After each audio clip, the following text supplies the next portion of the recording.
FEMA के provision देखने से पहले इसका थोड़ा सा बेसिक देख लेते हैं। अच्छा, आज मैंने ये हिंदी का पीडीएफ लिया है। उसका रीज़न ये है कि इस पीडीएफ में फेमा के बारे में डिस्क्रिप्शन बहुत प्रिसाइज दिया हुआ है। जो इंग्लिश का पीडीएफ मैंने सेंड किया है, ऑल्दो उसमें भी डिस्क्रिप्शन है, पर वो इतना प्रिसाइज नहीं है। मैं अभी आपको इंग्लिश वाला पीडीएफ भी दिखा दूँगी इसके बाद, पर अभी जो हम कंटिन्यू कर रहे हैं वो इस हिंदी वाले पीडीएफ से कर रहे हैं। जो भी इसमें ऐसे टर्म्स आएंगे वो मैं इंग्लिश में भी बताती चलूँगी। जो इंग्लिश में लिखने वाले बच्चे हैं उन्हें भी प्रॉब्लम नहीं होगी। अच्छा, तो पहले तो हम थोड़ा सा इसका हिस्ट्री फिर से एक बार ब्रीफ में देख लेते हैं। ऑल्दो ये मैं कवर करा चुकी हूँ। तो इसमें पहली बात तो आपको ये ध्यान में रखनी है कि जब आपका इंडिपेंडेंस हुआ 1947 में, हमारा जो कंट्री था वो आज़ाद हुआ, तो हमने फॉरेन एक्सचेंज को रेगुलेट करना स्टार्ट किया। तो 1947 से हमारा रेगुलेशन स्टार्ट हो गया था समहाउ, ठीक है। अपने फॉरेन एक्सचेंज को, विदेशी विनिमय व्यवहारों को, विदेशी विनिमय व्यापार को आपने क्या करना, रेगुलेट करना स्टार्ट कर दिया था। कब से? 1947 से। उसके लिए कुछ नियम कानून बनाए गए, कुछ रूल्स एंड रेगुलेशंस बनाए गए। फिर हमने देखा कि कुछ उसमें प्रॉब्लम्स आ रही थी, जिससे हमने फिर 1957 में परमानेंट किया। जितने भी रूल्स एंड रेगुलेशन थे वो टेम्परेरीली थे, है ना, टेम्परेरी तौर पे हम उसको चला रहे थे। तो हमने क्या किया, 1957 में हमने उसे परमानेंट कर दिया। उसके बाद फिर हमने धीरे धीरे देखा कि एक एक्ट बनाने की ज़रूरत है, एक कानून बनाने की ज़रूरत है, जिसे बिल पास करके बनाया जाए और जो पूरे देश में लागू हो सके। तो 1973 में वो एक्ट पारित किया गया। 72 में एक्चुअली बन के तैयार हो गया था, लेकिन इफ़ेक्ट में वो आया है 73 में, है ना। तो इसीलिए फेरा 1973 लिखा रहता है। 47 से आपका फेरा रेगुलेशन स्टार्ट हो गया था, लेकिन वो इनैक्ट हुआ है 1973 में, तो ये चीज़ ध्यान रखिएगा। उसके बाद जब हमारा 1991 की लिबरलाइजेशन पॉलिसी आई, मैं दिखा देती हूँ इसमें कहाँ पे ये चीज़ डिस्क्राइब की गई है। ये देखिए, आपका 4th पॉइंट देखिए, फेमा बनने के कारणों का गौर करें तो निम्न बिंदु सामने आएंगे। पहला ये है कि 1973 में बने फेरा अधिनियम की उदारीकरण नीति के अनुरूप नहीं थी। उदारीकरण नीति जो आपका इंडस्ट्रियलाइजेशन पॉलिसी आई थी, है ना, इंडस्ट्रियल पॉलिसी आई थी 1991 में। आपकी जो इंडस्ट्रियल पॉलिसीज़ है वो वैसे तो 1948 से आनी स्टार्ट हो गई थी। जो पहली पॉलिसी बनी है आपकी इंडस्ट्रियल पॉलिसी, वो कब बनी थी? 1948 में बनी थी। 1948 के बाद 56 में आई, फिर 77 में आई, फिर 80 में आई। पर हमने 1991 में जो इंडस्ट्रियल पॉलिसी लाई और उसमें बहुत ज़्यादा इकोनॉमिक रिफॉर्म्स थी। उस टाइम पर पीवी नरसिम्हा राव की गवर्नमेंट थी, और जो आपके एक्स प्राइम मिनिस्टर रह चुके हैं डॉक्टर मनमोहन सिंह, वो उस समय के फाइनेंस मिनिस्टर थे। तो उन्होंने रिकमेंड किया कि हमारे देश में जितने भी रूल्स एंड रेगुलेशन है, चाहे वो फॉरेन एक्सचेंज को लेकर हो, चाहे वो किसी भी सेक्टर में लेकर हो, बहुत ज़्यादा स्ट्रिक्ट हैं। यहाँ पर इतना ज़्यादा लिबरलाइजेशन नहीं है, है ना। बहुत ज़्यादा रिस्ट्रिक्शंस लगा रखे हैं हमने हर सेक्टर में, हर स्टेप पे बहुत ज़्यादा रूल्स एंड रिस्ट्रिक्शंस लगा रखे हैं, और वो रिस्ट्रिक्शंस बहुत ही ज़्यादा स्ट्रिक्ट भी हैं। जो हमने रूल्स बनाए हैं वो बहुत ज़्यादा कॉम्प्लेक्स है, स्ट्रिक्ट हैं, और यही रीज़न है कि हम ग्रो नहीं कर पा रहे हैं। क्योंकि आप जितना ज़्यादा स्ट्रिक्ट रूल्स बना के चलोगे आपकी कंट्री में, उतना ही उस सेक्टर को ओपन अप होने में और ग्रो करने में प्रॉब्लम आएगी, क्योंकि लोग उसमें इन्वॉल्व नहीं होना चाहेंगे। जब बहुत ज़्यादा रूल्स एंड रिस्ट्रिक्शंस होंगे तो ऑब्वियस सी बात है लोग इन्वॉल्व नहीं होना चाहेंगे। उनको बहुत सारी फॉर्मेलिटीज़ पूरी करनी पड़ेंगी, बहुत सारा पेपर वर्क करना पड़ेगा, तो वो क्या करेंगे, वो उसमें इन्वॉल्व होने की कोशिश नहीं करेंगे। तो उस टाइम की जो गवर्नमेंट थी पीवी नरसिम्हा राव की, तो उन्होंने ये सजेस्ट किया, उन्होंने ये रिकमेंड किया कि नहीं, हमें लिबरलाइजेशन की ज़रूरत है, हमें अपनी इकोनॉमी को थोड़ा सा लिबरल बनाना होगा, हमें थोड़ा सा उदारीकरण की नीति को अपनाना होगा, चीज़ों को, सेक्टर्स को ओपन अप करना होगा। हमारे यहाँ जितने भी सेक्टर्स थे उन पर सबसे ज़्यादा अधिकार अगर किसी का था, सबसे ज़्यादा कंट्रोल अगर किसी का था, तो किसका था? गवर्नमेंट का था, सरकार का था। तो सरकार के कंट्रोल में रहने से वो सेक्टर्स बहुत सही अच्छे से ग्रो नहीं कर पा रहे थे। इसी वजह से जो हमारा प्राइवेटाइजेशन का कॉन्सेप्ट आया था, वो भी कब आया था? 1991 में आया था, जिसे आप एलपीजी मॉडल कहते हो। एलपीजी मॉडल भी कहा जाता है, इकोनॉमिक रिफॉर्म्स भी कहा जाता है, न्यू इंडस्ट्रियल पॉलिसी भी कहा जाता है, ये कई नामों से जाना जाता है। तो ये पॉलिसी कब आई थी? 1991 में, ठीक है। जब 1991 में पॉलिसी आई, हमने सब कुछ लिबरल करना स्टार्ट किया, प्राइवेट ओनरशिप देनी स्टार्ट की, पब्लिक से प्राइवेट ट्रांसफर्स होने लगे। जितने भी सेक्टर्स थे, जो इम्पोर्टेंट सेक्टर्स थे, उनको तो सरकार ने अपने हाथ में रखा, अपने अंडर में रखा। जैसे कि आप जानते हो अभी भी हमारा डिफेंस गवर्नमेंट के हेड में है, रेलवे पूरी तरह से पहले गवर्नमेंट के हेड में था, ऑल्दो अभी कुछ स्टेक्स दे दिए गए हैं प्राइवेट को। इसके अलावा और भी बहुत सारे ऐसे सेक्टर्स थे जो आपके आर्म्ड, जितनी भी ये हथियार बनाए जाते हैं, है ना, जो ये डिफेंस के लिए इक्विपमेंट्स यूज़ होते हैं, वो उस पर पूरा गवर्नमेंट का अधिकार था, अभी भी है। इसके अलावा जो आपका केमिकल्स बनाए जाते हैं, मेडिसिन्स हैं, ड्रग्स हैं, इन पर भी पूरा का पूरा गवर्नमेंट ने अपना अधिकार ले रखा था।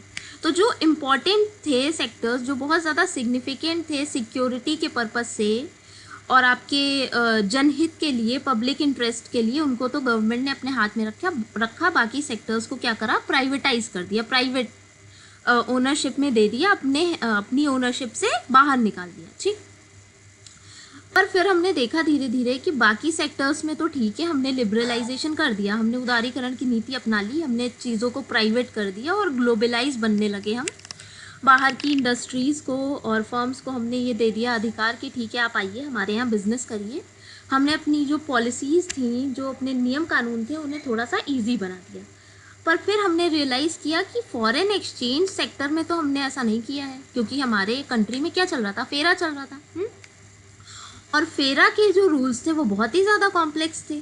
उसमें जो रूल्स बताए गए थे, उसमें ये कहा गया था कि अगर आप इसका उल्लंघन करते हो, अगर आप इस एक्ट को वॉयलेट करते हो, किसको, फॉरेन एक्सचेंज रेगुलेशन एक्ट, जिसे आप शॉर्ट में कहते हो फेरा, फेरा को अगर आप वॉयलेट करते हो तो उस कंडीशन में आपको क्रिमिनल की तरह ट्रीट करा जाएगा। इस ऑफेंस को क्या माना जाएगा, क्रिमिनल ऑफेंस माना जाएगा, एक क्रिमिनल की तरह ट्रीट करा जाएगा उस इंसान को।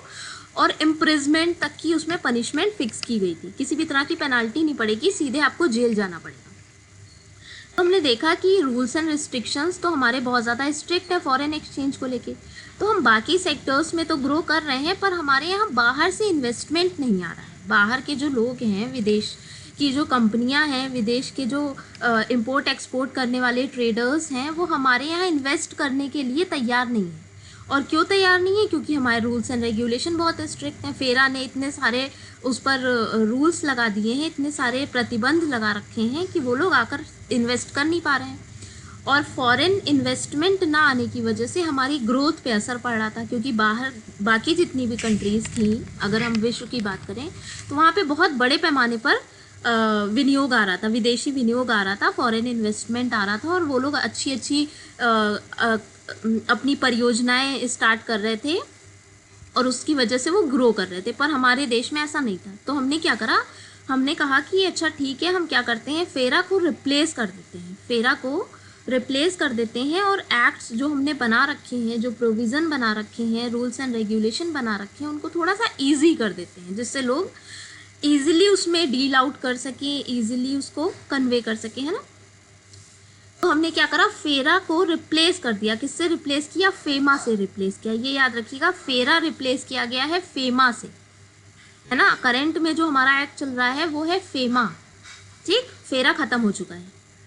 और ये रिप्लेसमेंट कब हुआ, इसके लिए एक बिल पास किया गया, एक बिल बनाया गया, जो कि बना था 1998 में। और आपको पता होगा, जब भी कोई बिल बनाया जाता है, हमें जब भी कोई एक्ट बनाना होता है, तो हमें क्या करना पड़ता है, उसके लिए पहले एक बिल बनाना पड़ता है ना। एक बिल तैयार करना पड़ता है, जितनी भी रिकमेंडेशंस होती हैं हम उस बिल पर लिखते हैं। फिर उस बिल को हम क्या करते हैं, लोकसभा से पास कराते हैं। जब लोकसभा में वो बिल पास हो जाता है, ठीक है, तो फिर हम क्या करते हैं, फिर हम उसे राज्यसभा में ले जाते हैं और राज्यसभा में वो बिल पास होता है। लोकसभा और राज्यसभा जब दोनों से वो बिल पास हो जाता है, तो उसके बाद वो प्रेसिडेंट के पास जाता है ना हमारा, क्योंकि जो संसद है वो इन तीनों से मिलके बनती है, राइट। लोकसभा, राज्यसभा और हमारा जो प्रेसिडेंट है, राष्ट्रपति है। तो लास्ट में जो बिल होता है वो किसके पास जाता है, प्रेसिडेंट के पास जाता है, उसकी कंसेंट के लिए, उसके साइन के लिए। जब वो उस पर साइन कर देता है, तब उस दिन से माना जाता है कि वो इनैक्ट हो गया, लागू हो गया। तो इसी तरह से जो फेमा आया, उसके लिए जो रिकमेंडेशंस भेजी गई थी, वो कब भेजी गई थी, 1998 में रखी गई थी। फिर वो लोकसभा से पास हुई, राज्यसभा से पास हुई, एट द एंड 1999 में उस पर प्रेसिडेंट ने अपनी कंसेंट दे दी और वो क्या हो गया, लागू हो गया। लेकिन वो इफेक्ट में कब आया, वो आया 2000 में। तो इस चीज़ को ध्यान रखिएगा, आपका जो फेमा है फॉरेन एक्सचेंज मैनेजमेंट एक्ट, वो देखा जाए तो वो लागू तो हुआ है 1999 में, लेकिन अस्तित्व में आया है 2000 में। इन दो वर्ड्स को ध्यान रखिएगा, लागू कब हुआ है और अस्तित्व में कब आया है। इंग्लिश में अगर आप देखोगे तो लिखा होता है enactment year and came in effect, है ना। इफेक्ट में कब आया, प्रभाव में कब आया, और इनैक्ट कब हुआ। तो इन दोनों के ईयर्स अलग हैं। अगर आपसे क्वेश्चन में पूछा जाता है तो ये चीज़ ध्यान रखिएगा कि क्वेश्चन पूछ क्या रहा है आपसे, लागू कब हुआ ये पूछा गया है या प्रभाव में कब आया ये पूछा गया है, उसके हिसाब से आपका ईयर चेंज हो जाएगा। तो इस वजह से जो हमारा जो फेमा है फॉरेन एक्सचेंज मैनेजमेंट एक्ट, वो बना तो था 1998 में, लागू हुआ था 1998 में, लेकिन इफेक्ट में कब आया 2000 में। ठीक।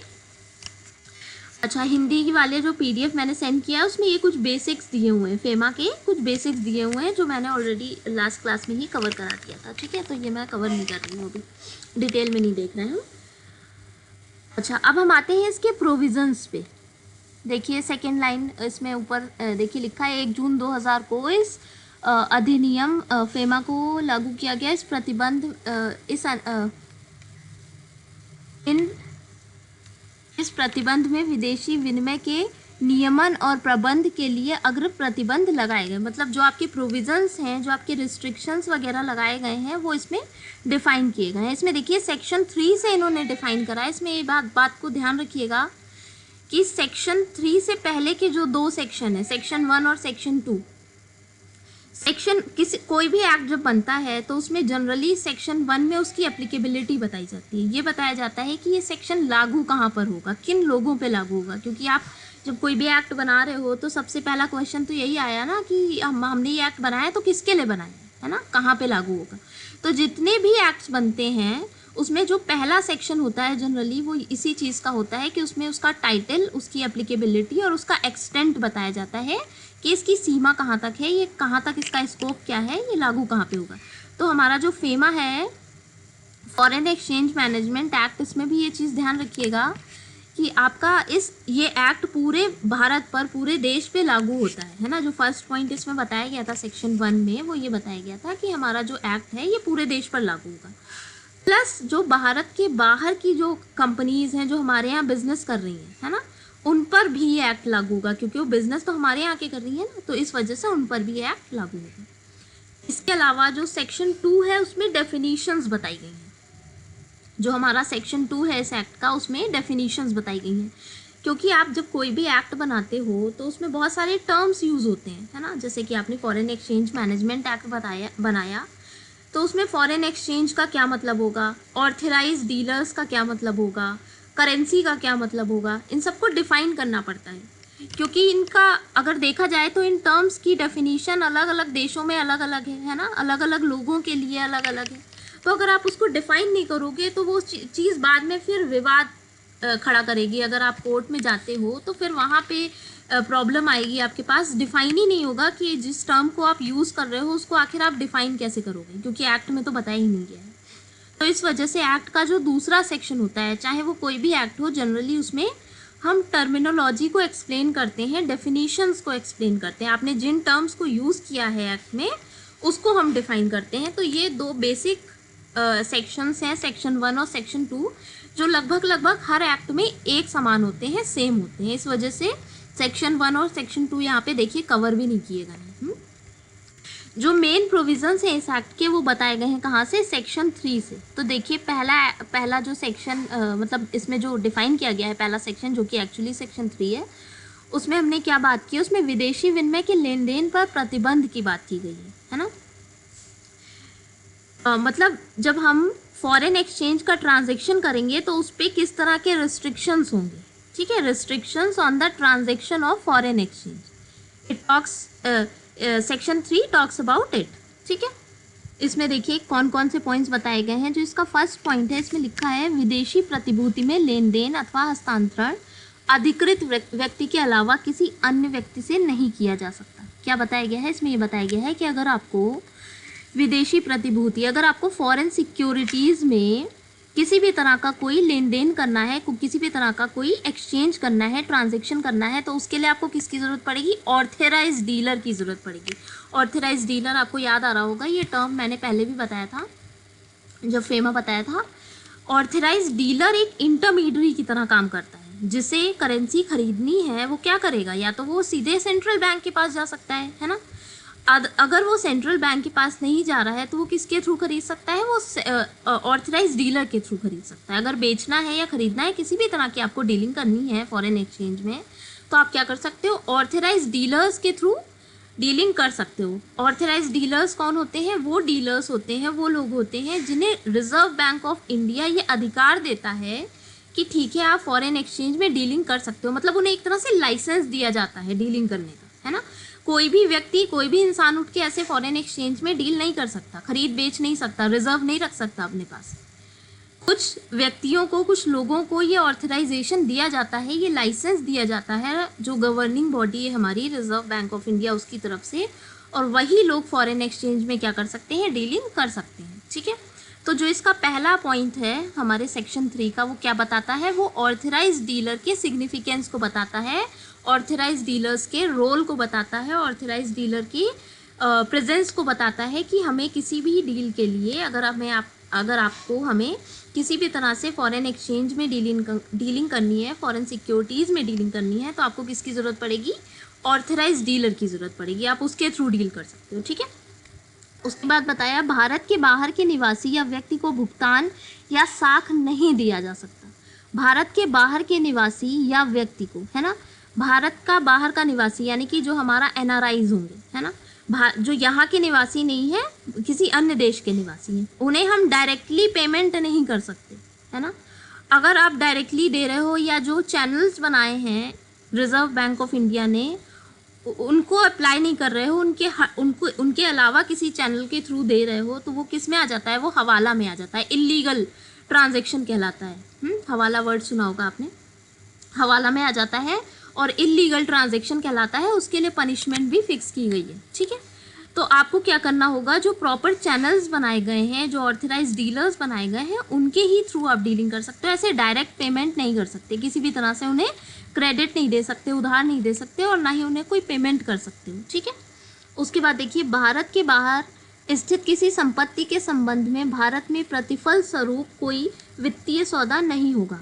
भारत के बाहर किसी संपत्ति में, अगर किसी और देश में कोई प्रॉपर्टी है ना, किसी और देश में, अमेरिका में, ऑस्ट्रेलिया में आपकी कोई प्रॉपर्टी है, तो उसके कॉन्टेक्स्ट में भारत में प्रतिफल स्वरूप कोई वित्तीय सौदा नहीं होगा। प्रतिफल मीन्स कंसीडरेशन, उसके कंसीडरेशन के तौर पर इंडिया में आप कोई ट्रांजैक्शन नहीं कर सकते, है ना। ऐसे डायरेक्टली आप इंडिया में उसके कंसीडरेशन के तौर पे कोई ट्रांजैक्शन नहीं कर सकते। ठीक, उसके बाद लास्ट पॉइंट बताया गया है, भारत के बाहर के निवासी या व्यक्ति से या अधिकृत व्यक्ति से छोड़कर किसी अन्य से भुगतान या धनराशि प्राप्त नहीं की जा सकती। भारत के बाहर के निवासी या व्यक्ति से या अधिकृत व्यक्ति से को छोड़कर, है ना, ऑथराइज डीलर्स का ही रोल बताया ही गया है। जो हमारा फेमा है उसमें ऑथराइज डीलर्स को बहुत सिग्निफिकेंट बताया गया है, उनका बहुत सिग्निफिकेंट रोल बताया गया है। तो उसके अलावा आप किसी भी तरह से धनराशि को प्राप्त नहीं कर सकते। अगर आप और किसी तरीके से पेमेंट रिसीव कर रहे हो, है ना, इससे ऊपर वाला जो पॉइंट था उसमें पेमेंट करने की बात की थी, और ये जो 4th पॉइंट है इसमें पेमेंट रिसीव करने की बात की गई है, इनवर्ट ट्रांजैक्शन हो रहा है ना। तो उस कंडीशन में भी आप कहीं से भी कोई अमाउंट रिसीव नहीं कर सकते, आपको ऑथराइज डीलर को इन्वॉल्व करना पड़ेगा। ठीक है, उसके बाद आपका है सेक्शन 4। सेक्शन 4 जो आपका है वो विदेशी विनिमय आदि को रखने पर प्रतिबंध लगाता है। विदेशी विनिमय यानी कि जो फॉरेन एक्सचेंज है उसकी होल्डिंग पे रिस्ट्रिक्शन लगाता है ना। Section 4 states the restriction on the acquisition, holding and transfer of foreign exchange. देखिए इसमें क्या बताया गया है, धारा 4 के अंतर्गत भारत का कोई भी निवासी भारत के बाहर स्थित विदेशी विनिमय, विदेशी प्रतिभूति या अचल संपत्ति को प्राप्त करने, रोके रखने और हस्तांतरित करने, है ना। प्राप्त करना मीन्स एक्विजिशन, ठीक, रोके रखना मीन्स होल्डिंग, और हस्तांतरित करना मीन्स ट्रांसफर। तो restriction on the acquisition, holding and transfer of foreign exchange. ठीक है, तो सेक्शन 4 हमें क्या बताता है, भारत का कोई भी निवासी भारत से बाहर स्थित विदेशी विनिमय, विदेशी प्रतिभूति या अचल संपत्ति को प्राप्त करने, रोके रखने या हस्तांतरित करने आदि का कार्य नहीं कर सकता, है ना। डायरेक्टली आप क्या नहीं कर सकते, विदेशी विनिमय मीन्स फॉरेन एक्सचेंज, विदेशी प्रतिभूति मीन्स फॉरेन सिक्योरिटी, और अचल संपत्ति मीन्स आपकी जो इमूवेबल प्रॉपर्टीज है, जो मूव नहीं कर सकती, है ना, जैसे कि आपकी बिल्डिंग हो गई, आपका लैंड हो गया, इस तरह की जो प्रॉपर्टीज होती हैं उसको आप एक्वायर नहीं कर सकते, उसको आप होल्ड नहीं कर सकते, और ना ही आप उसको ट्रांसफ़र कर सकते हो, मतलब उसकी ओनरशिप भी आप ट्रांसफ़र नहीं कर सकते, ठीक है, डायरेक्टली अगर हम बात करें तो। अच्छा, अब आते हैं हम फिफ्थ पर। फिफ्थ में है चालू खाता व्यवहार, जिसे हम कहते हैं करेंट अकाउंट ट्रांजेक्शन। अच्छा, करेंट अकाउंट और कैपिटल अकाउंट आपको याद होगा, बैलेंस ऑफ पेमेंट का पार्ट होता है। बैलेंस ऑफ पेमेंट क्या होता है? बैलेंस ऑफ पेमेंट एक ऐसा स्टेटमेंट होता है जो हमारे देश में, हमारी कंट्री में जो लोग रह रहे हैं उनकी ट्रांजेक्शन्स को, कौन से ट्रांजेक्शन्स को? मॉनेटरी ट्रांजेक्शन्स को रिकॉर्ड करता है rest of the country, rest of the world के साथ। विश्व के जो अन्य देश हैं उनके साथ हमारा क्या मौद्रिक व्यवहार है, हमने कितना एक्सपोर्ट किया है, कितना इंपोर्ट किया है, हमने उन वहाँ पर कितने पेमेंट्स किए हैं, वहाँ से कितनी रिसीविंग ली है, ये सारा का सारा जो ट्रांजैक्शन है, ये सारा का सारा जो व्यवहार है उसे क्या करता है? रिकॉर्ड करता है। और उस स्टेटमेंट को हम क्या बोलते हैं? उस स्टेटमेंट को हम बोलते हैं बैलेंस ऑफ पेमेंट। और उसी बैलेंस ऑफ पेमेंट का एक पार्ट होता है करेंट अकाउंट और दूसरा पार्ट होता है कैपिटल अकाउंट, ठीक है। अब देखते हैं करेंट अकाउंट ट्रांजैक्शन में इन्होंने क्या बताया है। धारा 5 के अंतर्गत विदेशी विनिमय को किसी अधिकृत व्यक्ति को बेचा जा सकता है। अगेन वही बात आई, आपको अगर फॉरेन एक्सचेंज को सेल आउट करना है ना, तो आप क्या करोगे? किसी ऑथराइज डीलर को करोगे। मतलब कहने का मतलब ये है कि ऐसा नहीं है कि अगर आपके पास यूएस डॉलर है तो आप डायरेक्टली अमेरिका के किसी व्यक्ति को उसको बेच सकते हो, नहीं। आपको क्या करना पड़ेगा? आपको किसी ऑथराइज डीलर को सर्च करना पड़ेगा, आप उस ऑथराइज डीलर को सेल आउट कर दोगे, और अगर किसी पर्सन को खरीदना है तो वो भी क्या करेगा? वो उस ऑथराइज डीलर से ही खरीदेगा, है ना। जो इंटरमीडियरी बनाए गए हैं रिजर्व बैंक की तरफ से, वो हर डीलिंग्स में क्या करेंगे? मीडिएशन का काम करेंगे, उनके थ्रू ही डीलिंग प्रोसेस की जाएगी। पर केंद्रीय सरकार रिजर्व बैंक के परामर्श उपरांत जनता के हित में इस तरह के चालू खाता व्यवहार पर प्रतिबंध लगा सकती है। आपको याद होगा लास्ट लेक्चर में जब मैंने फेमा बताया था तो उसमें एक पॉइंट मैंने मेंशन किया था, जिसमें मैंने कहा था कि सेंट्रल गवर्नमेंट एक लिस्ट बनाती है, एक लिस्ट जारी करती है पर्पस की, है ना, उद्देश्यों की एक लिस्ट बनाती है और उसे जारी कर दिया जाता है। और जब रिजर्व बैंक से कोई भी या ऑथराइज डीलर से कोई भी ट्रांजैक्शन होता है तो रिजर्व बैंक के पास ये अधिकार होता है कि वो पर्पस को मैच करे। मतलब जो आप रिजर्व बैंक के पास ट्रांजैक्शन के लिए, डील के लिए जा रहा है व्यक्ति, उसके पर्पस को चेक किया जाए, आखिर किस उद्देश्य के लिए वो खरीद रहा है फॉरेन एक्सचेंज या बेच रहा है। अगर उसका पर्पस उस लिस्ट में मैच हो जाएगा तब तो वो डील प्रोसेस कर दी जाएगी। लेकिन अगर सपोज उस लिस्ट में जो पर्पस डिफाइन किए हैं गवर्नमेंट ने, जो उद्देश्य बताए हैं जो कि जनता के हित में है, अगर उन उद्देश्यों से मैच नहीं करता है, अगर जो डीलिंग करने वाला व्यक्ति है, जो डीलर है, उसका जो पर्पस है वो उस लिस्ट में जो डिफाइन पर्पस है उससे मैच नहीं करता, तो रिजर्व बैंक के पास ये अधिकार होता है, रिजर्व बैंक के पास इतना वो रूल एंड रेगुलेशंस उसके पास इतने ऑथराइज्ड होता है, वो एक तरह से आप कह लो कि वो उस ट्रांजैक्शन को तुरंत के तुरंत रुकवा सकता है ना, वो मना कर सकता है उस करेंसी को खरीदने या बेचने से।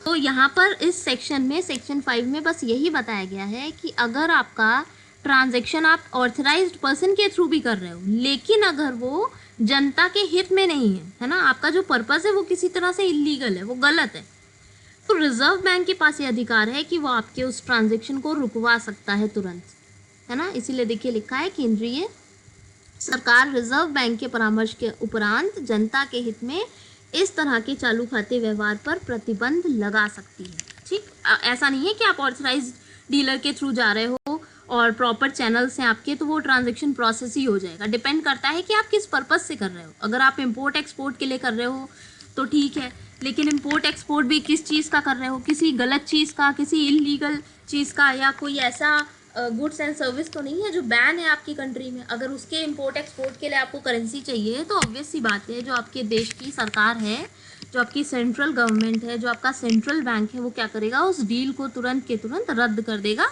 उसको उस पर रिस्ट्रिक्शन लगा देगा। ठीक है, अब हम आते हैं पूंजी खाता व्यवहार पे, जो हमारे कैपिटल नेचर के ट्रांजेक्शन्स होते हैं, है ना। अकाउंट्स में भी आपने रेवेन्यू नेचर और कैपिटल नेचर पढ़ा होगा। कैपिटल नेचर के ट्रांजेक्शन्स वो होते हैं जो हमारे जनरली एसेट से रिलेटेड होते हैं ना, फिक्स्ड एसेट से रिलेटेड जो ट्रांजेक्शन्स होते हैं वो आपकी कैपिटल नेचर में आते हैं। तो देखिए हमारा जो सेक्शन 6 है वो इसके बारे में बताता है। वो क्या बताता है? रिजर्व बैंक भारत के बाहर रहने वाले व्यक्ति की भारत में स्थित किसी शाखा, कार्यालय और अन्य स्थान या व्यवसाय को नियमित, स्थगित या प्रतिबंधित कर सकता है। ठीक है, नियमित कर सकता है मतलब उस पर रूल्स एंड रेगुलेशन लगा सकता है, रेगुलेट कर सकता है। ठीक है, स्थगित कर सकता है मतलब कुछ समय के लिए जो भी उसमें फंक्शनिंग चल रही है, जो भी ऑपरेशंस चल रहे हैं, जो भी आप एक्टिविटीज़ उसमें कर रहे हो उसको रुकवा सकता है ना, स्थगित करा सकता है। और या फिर उस पर कंप्लीट रिस्ट्रिक्शन भी लगा सकता है। ये तीनों वर्ड ध्यान रखिएगा, नियमित भी कर सकता है, स्थगित भी कर सकता है और प्रतिबंधित भी कर सकता है। ठीक है, अच्छा तो इसमें क्या कहा गया है कि और ये किससे रिलेटेड होंगे? आपका किसी भी शाखा, कार्यालय या अन्य स्थान और व्यवसाय से, मतलब जो नेचर है वो कैसा है? वो कैपिटल नेचर का है ना। आप प्रॉपर्टी की बात कर रहे हो, है ना। शाखा मीन्स ब्रांच हो गया, ऑफिस हो गया, या आपका किसी भी स्थान पर अगर आपका बिजनेस चल रहा है तो ये सब क्या हो गया? ये प्रॉपर्टी से रिलेटेड हो गया और ये पूरा का पूरा क्या हो गया? कैपिटल नेचर का हो गया। इसी वजह से ये किस में आया है? ये कैपिटल अकाउंट ट्रांजेक्शन में आया है। ठीक है, आपका करंट अकाउंट में क्या आ रहा था? यहाँ पे जो डीलिंग हो रही थी, जो आपका करेंसी की डीलिंग हो रही थी वो आ रही थी। ठीक है, क्योंकि वो रेवेन्यू नेचर की एक तरह से थी, करंट नेचर की थी। आपने करंट एसेट, करंट लायबिलिटी पढ़ा होगा जिसमें लिक्विडिटी होती है ना। तो यहाँ पर जब आप करेंसी की बात कर रहे हो तो उसमें लिक्विडिटी है, तो इस वजह से वो ट्रांजेक्शन आ रहे थे करंट अकाउंट ट्रांजेक्शन में। पर इसके नीचे जो सेक्शन 6 में डिफाइन किया गया है वो कैसा है? वो कैपिटल नेचर का है। आपका एसेट्स की बात है कर रहे हो आप, जहाँ पर आप अपने ऑफिस की बात कर रहे हो, ब्रांच की बात कर रहे हो, तो वो कैसा है? कैपिटल नेचर का। इसी वजह से किस में लिखा है? कैपिटल अकाउंट ट्रांजेक्शन में। ठीक, व्यवहार के लिए कोई भी व्यक्ति विदेशी विनिमय अधिकृत व्यक्ति को बेच सकता है या उससे प्राप्त कर सकता है। इसमें ये बताया गया है कि ट्रांजैक्शन करना है ना। अगर आपने अपना कर दिया, रेंट पे दे दिया, तो उससे रिलेटेड भी जो आपका जो अधिकृत व्यक्ति है, जो ऑथराइज डीलर है, वो क्या होगा? Export of goods and services की। अगर आप एक्सपोर्टर हो, अगर आप निर्यात के, अंतर्राष्ट्रीय व्यापार के दो पार्ट्स होते हैं, आयात और निर्यात। मार्केट जब हम करते हैं उसको, तो एक होता है आयात, एक होता है निर्यात। आयात को इंग्लिश में कहते हैं इम्पोर्ट,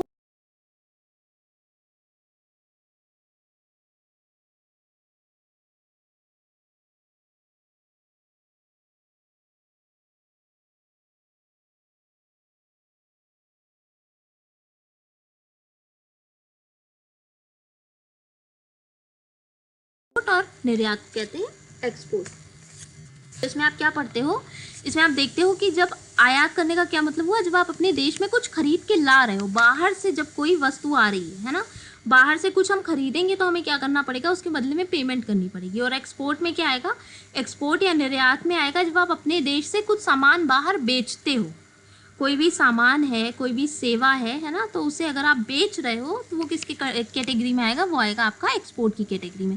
तो यहाँ पर एक्सपोर्ट की ही बात की गई है, बिक्री की बात की गई है। अगर आपके देश में बनने वाला कोई भी सामान बाहर बेचा जा रहा है तो उस कंडीशन में क्या क्या रूल्स हैं वो यहाँ पर बताए गए हैं। तो देखिए फर्स्ट पॉइंट है यहाँ पे, निर्यातक निर्यात होने वाले वस्तु का, माल का पूरा ब्यौरा रिजर्व बैंक ऑफ इंडिया को देगा। आप अगर कुछ भी एक्सपोर्ट कर रहे हो, भारत से बाहर कुछ भी सामान, सेवाएं बेच रहे हो, तो आपको क्या करना पड़ेगा? उसका पूरा का पूरा एक्सप्लेनेशन, पूरा का पूरा डिस्क्रिप्शन, उससे रिलेटेड सारी इन्फॉर्मेशन आपको रिजर्व बैंक ऑफ इंडिया को देनी होगी। क्योंकि हमारी गवर्निंग बॉडी कौन है फॉरेन एक्सचेंज पर? रिजर्व बैंक ऑफ इंडिया है, जो कि हमारा सेंट्रल बैंक है ना। तो इस वजह से आपको जितनी भी इन्फॉर्मेशन है वो क्या करनी होगी? वो रिजर्व बैंक ऑफ इंडिया को देनी होगी, उस तक पहुंचानी होगी। फिर आपका नेक्स्ट है, यदि निर्यात किए गए माल का मूल्य का अनुमान निर्यातक को पता नहीं है तो उस स्थिति में वह भारत के बाहर मिलने वाले मूल्य का अनुमान रिजर्व बैंक को दिए गए विवरण में भेजेगा। अगर आप जो सामान बेच रहे हो आपको उसका एग्जैक्ट प्राइस नहीं पता है, आपको नहीं पता, क्योंकि आप जब विवरण भेजोगे, जो एक्सप्लेनेशन भेजोगे, तो उसमें आपको सब बताना पड़ेगा। आपने क्या सामान बेचा है, किस क्वालिटी का है, किस क्वांटिटी का है, किस प्राइस का है, किस कंट्री में बेचा है, किस कंट्री के किस व्यक्ति को बेचा है, सारी चीज़ें उसमें डिफाइन करनी पड़ेंगी। ठीक, तो अगर आपको सपोज प्राइस नहीं पता है आप जो सामान बेच रहे हो आपको उसका एग्जैक्ट प्राइस नहीं पता है, तो उस कंडीशन में आपको कौन सा प्राइस बताना होगा, जिस कंट्री में आपने वो सामान बेचा है उस कंट्री में उसका क्या प्राइस चल रहा है, आपको उस प्राइस को, उस एस्टिमेटेड प्राइस को रिजर्व बैंक ऑफ इंडिया को बताना होगा। ठीक है, ये सेकंड पॉइंट है। उसके बाद थर्ड पॉइंट आपका कहता है निर्यातक रिजर्व बैंक द्वारा जारी अधिसूचना का पालन करेगा। Reserve bank of India export के कॉन्टेक्स्ट में जितनी भी रूल्स एंड रेगुलेशन बनाएगा, जितने भी इंस्ट्रक्शंस इशू करेगा, है ना, क्योंकि गवर्निंग बॉडी है तो ऑब्वियस सी बात है वो टाइम टाइम पे बहुत सारे इंस्ट्रक्शंस और बहुत सारे रूल्स एंड रेगुलेशन रिलीज करता रहता है। तो उन रूल्स एंड रेगुलेशंस को, उसके दिए हुए सारे इंस्ट्रक्शंस को हमें क्या करना पड़ेगा, फॉलो करना पड़ेगा। ठीक है, अगर हम एक्सपोर्ट करना चाहते हैं, बैरियर फ्री एक्सपोर्ट करना चाहते हैं तो। और लास्ट में आपका आता है उसे सेवाओं से रिलेटेड जितना भी इंफॉर्मेशन है वो भी देना होगा। जो फर्स्ट पॉइंट था वो किसकी बात कर रहा था, वो गुड्स की बात कर रहा था, और जो लास्ट पॉइंट है वो किसकी बात कर रहा है, वो सर्विसेज की बात कर रहा है, क्योंकि हमारा जो एक्सपोर्ट होता है वो गुड्स एंड सर्विसेज में ही तो होता है। और आपको शायद पता भी हो कि जो हमारा गुड्स में जो इम्पोर्ट एक्सपोर्ट होता है उसमें हम इम्पोर्ट ज़्यादा करते हैं, एक्सपोर्ट कम करते हैं, है ना। हमारे भारत से बाहर जो सामान भेजा जाता है, बेचा जाता है, वो कम है और हम खरीदते ज़्यादा हैं। पर अगर हम सर्विसेज की बात करें तो सर्विसेज में हम एक्सपोर्ट ज़्यादा करते हैं, इम्पोर्ट कम करते हैं। बाहर से जो हम लेते हैं सर्विसेज वो कम है और जो हम बाहर बेचते हैं वो ज़्यादा है। तो गुड्स एंड सर्विसेज के इम्पोर्ट एक्सपोर्ट में ये भी एक पॉइंट है। ठीक है, उसके बाद देखिए कुछ इसमें ये तो आपके सेक्शंस हो गए। ठीक है, उसके अलावा इसमें देखिए क्या बताया गया है, विदेशी विनिमय की वसूली व स्वदेश लौटना। हाँ, सेक्शन 8 में इसमें ये बताया गया है कि अगर आपका रियलाइजेशन है, ठीक है, फॉरेन एक्सचेंज का, तो उस कंडीशन में क्या होगा। सेक्शन 8 या धारा 8 के अंतर्गत भारत के निवासी भी रिजर्व बैंक की अधिसूचना का पालन करते हुए विदेशी विनिमय की वसूली करनी होगी और विदेशी विनिमय को भारत लाना होगा। अगर बाई चांस आपका कुछ पैसा बाहर की किसी कंट्री में है ना, बाहर की किसी कंट्री में अगर आपका कुछ पैसा फंसा हुआ है, सपोज आपने कहीं बाहर कोई प्रॉपर्टी कभी खरीदी थी या किसी भी तरह का कोई पैसा है, तो उसे अगर आप अपने देश में लाना चाहते हो, सपोज आपने सर्विस की है बाहर के किसी देश में, है ना, उस पैसे को आपने वहाँ पर अकाउंट में डाला हुआ है, उस पैसे को अगर आप भारत लाना चाहते हो, अपने देश में लाना चाहते हो, तो क्या करना होगा, जो रिजर्व बैंक ऑफ इंडिया ने इंस्ट्रक्शन जारी किए हैं उनको फॉलो करके तभी आप उसको अपने देश में ला सकते हो। ये बताया गया है आपके सेक्शन 8 में। इन सेक्शंस को याद करने का बहुत अच्छा तरीका है ये, अगर आप दो करके एक आपस में लिंक कर लोगे तो बहुत आसानी से याद कर सकते हो। जैसे कि मैंने बताया सेक्शन 1 और 2 बेसिक सेक्शंस हैं जो कि हर एक्ट में होते हैं। सेक्शन 1 आपका एप्लीकेशन पार्ट बताता है कि लागू कहाँ पे होगा, और सेक्शन 2 उसकी डेफिनेशंस को बताता है कि जो एक्ट में वर्ड्स यूज हो रहे हैं उन वर्ड्स को हम डिफाइन कैसे करेंगे, उसका मतलब क्या होगा, है ना। तो 1 और 2 आपके बेसिक सेक्शंस हैं। उसके बाद अगर हम 3 और 4 की बात करें, है ना, 3 और 4 की बात करें, तो जो आपका 3 है वो फॉरेन एक्सचेंज के ट्रांजैक्शन पे, उसके एक्सचेंज पे रिस्ट्रिक्शन लगाता है। वहीं जो सेक्शन 4 है वो फॉरेन एक्सचेंज की एक्विजिशन, होल्डिंग और ट्रांसफर पे रिस्ट्रिक्शन लगाता है। मतलब आप बात दोनों कंडीशन में फॉरेन एक्सचेंज की ही कर रहे हो, पर जो आपकी धारा 3 है, जो सेक्शन 3 है, वो किस पर रिस्ट्रिक्शन लगा रही है, एक्सचेंज पे, और जो धारा 4 है वो उसकी होल्डिंग पे और एक्विजिशन पे रिस्ट्रिक्शन लगा रही है ना। तो ये भी आपस में दोनों क्या कर रहे हैं, लिंक कर रहे हैं। जो सेक्शन 1, 2 है वो कहीं ना कहीं रिलेट कर रहा है, सेक्शन 3, 4 रिलेट कर रहा है। अब आइए सेक्शन 5 और 6 पे, ये भी देखिए रिलेट कर रहे हैं। यहाँ पे भी हमने क्या कर रखा है, ट्रांजेक्शन्स को बाइफरकेट कर रखा है ना, करेंट अकाउंट ट्रांजेक्शन और कैपिटल अकाउंट ट्रांजेक्शन। जो आपके नेचर के बेस पे आपने क्या कर रहा है, ट्रांजेक्शन्स को डिवाइड कर दिया है, कौन से करेंट नेचर के हैं और कौन से कैपिटल नेचर के हैं। तो ये दोनों भी कहीं ना कहीं लिंक कर रही है। 1, 2 आपस में लिंक कर रहा है, 3, 4 कर रहा है और ये 5, 6 कर रहा है। ठीक है, 1, 2 में एप्लीकेबिलिटी आ गया और आपका डिफिनीशन आ गया, 3, 4 में आपका एक्सचेंज आ गया और एक्विजिशन होल्डिंग आ गया फॉरेन एक्सचेंज का। फिर आपका 5, 6 में करेंट अकाउंट और कैपिटल अकाउंट आ गया, ट्रांजेक्शन। ठीक है, उसके बाद आपका आ गया 7 और 8। 7 में आपका एक्सपोर्ट आ गया गुड्स एंड सर्विसेज का, और 8 में आपका रियलाइजेशन आ गया, क्योंकि जब आप एक्सपोर्ट कर रहे हो, आपने कोई सामान बेचा सपोज, ठीक है, तो हो सकता है ना कि आपको उसका पैसा ना मिला हो, आपने 10 लाख का सामान बेचा पर आपको उसका रियलाइजेशन ना हुआ हो, तो उसकी बात सेक्शन 8 में की गई है, तो 7, 8 भी आपस में लिंक है। तो अगर इन दोनों दो सेक्शंस को लिंक करके आप पढ़ोगे तो आपको याद करने में आसानी हो जाएगी। प्लस ये चीज़ ध्यान रखिएगा कि जो आपका फेरा था उसमें 81 सेक्शन थे, मैंने बताया था, और फेमा में कितने सेक्शन है? 49 सेक्शन है। पर क्योंकि सारे के सारे सेक्शंस याद करना और एग्जाम में लिख पाना पॉसिबल नहीं होता है, तो ऑब्वियस सी बात है हम सिर्फ बेसिक और इम्पॉर्टेंट सेक्शंस को देखेंगे। तो ये कुछ सेक्शंस हैं जो आपके बेसिक सेक्शंस और इम्पॉर्टेंट सेक्शंस में आते हैं, तो आप इतना बस कवर कर लीजिएगा, ठीक है? इतना इंपॉर्टेंट है, इतना आप कवर कर लीजिएगा and it will be sufficient. अच्छा, उसके बाद ये बताया गया है कि कुछ ऐसे केसेस भी होते हैं जहाँ पे कहीं कहीं पे एग्जम्पशंस मिल जाते हैं। मतलब जो आपका धारा 4 से धारा 8 तक के नियम और शर्त बताई गई हैं, जो आपकी सेक्शन 4 से सेक्शन 8 तक के रूल्स एंड रेगुलेशन बताए गए हैं, कुछ कंडीशंस ऐसी भी होती हैं जहाँ पर आप क्या हो जाते हो? एग्जेम्प्ट हो जाते हो, जब आप पर ये धाराएं, ये रूल्स एंड रेगुलेशन लागू ही नहीं होते हैं, लगते ही नहीं हैं। तो ये वो कुछ कंडीशंस हैं, है ना? रिजर्व बैंक द्वारा निर्धारित सीमा के अंतर्गत किसी व्यक्ति द्वारा विदेशी करेंसी या विदेशी मुद्रा को अधिकार में रखना। अभी आपने देखा कि हम किसी भी तरह से जो फॉरेन एक्सचेंज है ना, हम उसको एक्वायर कर सकते हैं ना हम उसको होल्ड कर सकते हैं, है ना? हमने अभी सेक्शन 4 में देखा था, सेक्शन 3 में आपने देखा कि आप उसको एक्सचेंज नहीं कर सकते, और 4 में देखा कि हम उसको होल्ड नहीं कर सकते और एक्वायर नहीं कर सकते। लेकिन रिजर्व बैंक ऑफ इंडिया ने इसके लिए भी कुछ क्राइटेरिया बना रखा है। रिजर्व बैंक ऑफ इंडिया ने इसके लिए भी एक पर्टिकुलर स्पेसिफिक क्राइटेरिया बना रखा है। उस क्राइटेरिया तक, उस लिमिट तक आप फॉरेन एक्सचेंज को चाहो तो होल्ड कर सकते हो, लेकिन उस लिमिट के ऊपर नहीं कर सकते, है ना? तो एग्जम्पशन कहाँ तक है? उस लिमिट तक है। जहाँ तक वो लिमिट है उस लिमिट तक आप क्या कर सकते हो? आप फॉरेन एक्सचेंज को होल्ड कर सकते हो। वो लिमिट 15% की है, ठीक है? उसके बाद देखिए, रिजर्व बैंक द्वारा निर्धारित सीमा के भीतर किसी भी व्यक्ति या व्यक्तियों को विदेशी करेंसी खाता रखना और उसका परिचालन करना। इससे पहले जब मैंने लास्ट लेक्चर बताया था तो उसमें बताया था कि जो आपके बाहर के रहने वाले व्यक्ति हैं, जिनके पास यहाँ के नॉन रेसिडेंट नहीं है, वो भी यहाँ पे आकर अकाउंट खुलवा सकते हैं ना। उसके लिए कुछ अलग से प्रोविज़न बनाए गए हैं। रिजर्व बैंक ऑफ इंडिया ने उनके लिए कुछ अलग से प्रोविज़न बनाए हैं, ठीक है? तो उन प्रोविज़न के तहत, उन प्रोविज़न को फॉलो करते हुए आप यहाँ पर अपना अकाउंट खोल सकते हो और उसे ऑपरेट कर सकते हो। लेकिन जो रिजर्व बैंक ऑफ इंडिया ने शर्तें रखी हैं उनको मानते हुए, उनका पालन करते हुए, तभी आप ऐसा कर सकते हो, अदरवाइज नहीं, ठीक है? उसके बाद 8 जुलाई 1948 तक संग्रहित और प्राप्त विदेशी विनिमय अथवा रिजर्व बैंक द्वारा सामान्य और विदेशी विशेष अनुमति से भारत से बाहर से उत्पन्न और प्राप्त आय।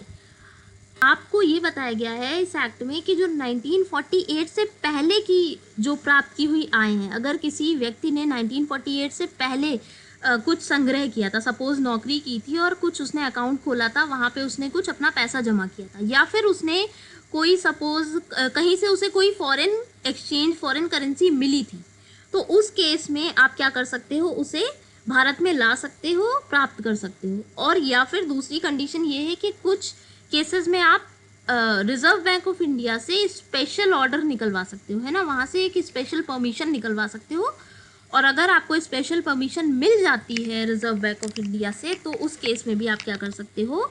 अपनी जो बाहर की जितनी भी इनकम है उसको आप इंडिया में ला सकते हो, प्राप्त कर सकते हो। अच्छा, उपहार के रूप में प्राप्त की गई विदेशी विनिमय, अगर किसी ने गिफ्ट के तौर पे दिया है, आपको फॉरेन एक्सचेंज आपको गिफ्ट के तौर पे मिला है, तो उस कंडीशन में 4 से 8 तक के जो नियम है वो आप पे लागू नहीं किए जाएंगे, ठीक है?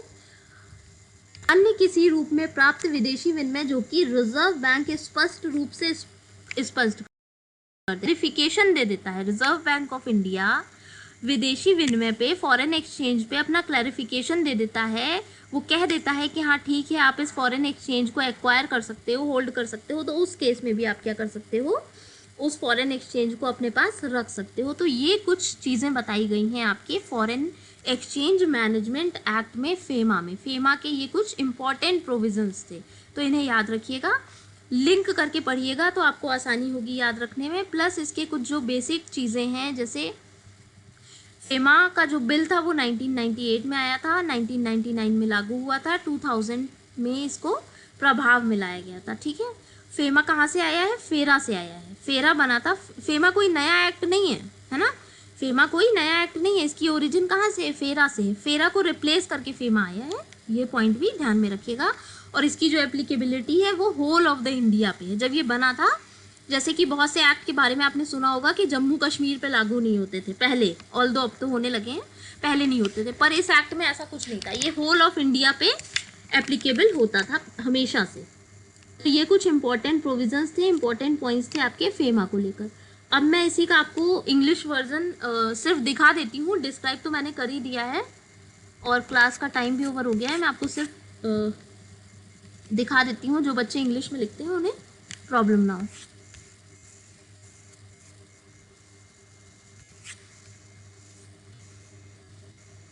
ये देखिए, इसमें देखिए फर्स्ट पॉइंट पे लिखा है short title, extend and application and commencement, यानी कि ये एक्ट कहाँ पे अप्लाई होगा। देखिए इसमें सेकेंड पॉइंट में लिखा भी है, it extends to the whole of the India, है ना, होल ऑफ द इंडिया पे ये एप्लीकेबल होता है। तो इसको डिस्क्राइब किया गया है आपके किसमें? सेक्शन 1 में, ठीक है।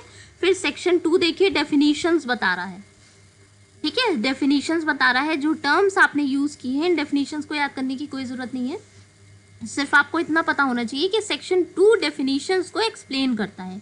जो टर्म्स, जो टर्मिनोलॉजी आपकी यूज़ की गई है इस एक्ट में, उसको ये क्या करता है? डिफाइन करता है, उसको एक्सप्लेन करता है, ठीक है। तो ये सेक्शन 2 आपका क्या कर रहा है? सारी की सारी डेफिनेशंस को बता रहा है, सारी की सारी डेफिनेशंस को एक्सप्लेन कर रहा है। फिर देखिए सेक्शन 3 क्या बता रहा है? फॉरेन एक्सचेंज में अगर आप डीलिंग कर रहे हो, है ना, आपने अभी पढ़ा था, हमारा जो सेक्शन 3 है वो किसकी बात करता है? फॉरेन एक्सचेंज को जब आप आपस में लेन देन कर रहे हो, एक्सचेंज कर रहे हो, या इंग्लिश में कह सकते हो डीलिंग कर रहे हो, तो उस कंडीशन में कौन कौन से पॉइंट्स होंगे, ये इसमें देखिए ABC में डिस्क्राइब किए गए हैं, जो अभी हमने हिंदी में देखा था। प्लस आपके इंग्लिश वाले PDF में एक्सप्लेनेशन भी दिया हुआ है, तो उसे भी पढ़ के आप इजीली चीज़ें समझ सकते हो। उसके बाद देखिए आपका होल्डिंग के बारे में बताया गया है। अभी मैंने सेक्शन आपका 4 बताया था, जिसमें हमने बात की थी एक्विजिशन, होल्डिंग एंड ट्रांसफ़र की, है ना। तो देखिए इसमें जो इसका सेकंड पॉइंट है उसमें लिखा भी है, India shall acquire, hold, own, possess and transfer any foreign exchange, foreign security, foreign immovable property situated outside in India. और इसके लिए हमें किसकी ज़रूरत पड़ेगी? ऑथराइज्ड पर्सन की। ऑथराइज्ड पर्सन के बिना ये काम नहीं हो सकता, है ना। ऑथराइज पर्सन के थ्रू आप ये सब कर सकते हो, अगर आप डायरेक्टली करना चाहते हो तो नहीं कर सकते। उसके बाद आपका सेक्शन 5 आपको बताता है करंट अकाउंट ट्रांजेक्शन के बारे में। सेक्शन 6 बताता है कैपिटल अकाउंट ट्रांजेक्शन के बारे में, ठीक है। सेक्शन 7 बताता है आपको एक्सपोर्ट के बारे में, export of goods and services, जो हमने अभी पढ़ा। और उसके बाद जब आपने एक्सपोर्ट कर लिया, कोई भी सामान एक्सपोर्ट कर लिया, तब आप क्या बात करोगे? उसके रियलाइजेशन की या फिर रेप्रिट्रेशन की, है ना। तो ये आपको बताया गया है सेक्शन 8 में। और ये देखिए सेक्शन 9 में एग्जम्पशंस की बात की गई है, जो कि अभी हमने बात की। तो सेक्शन 1 से लेकर सेक्शन 9 तक ये सारी चीज़ें मैंने आपको डिफाइन कर दी हिंदी में, और ये उसका इंग्लिश वर्जन है, ठीक है। आई थिंक ये क्लियर हो गया होगा।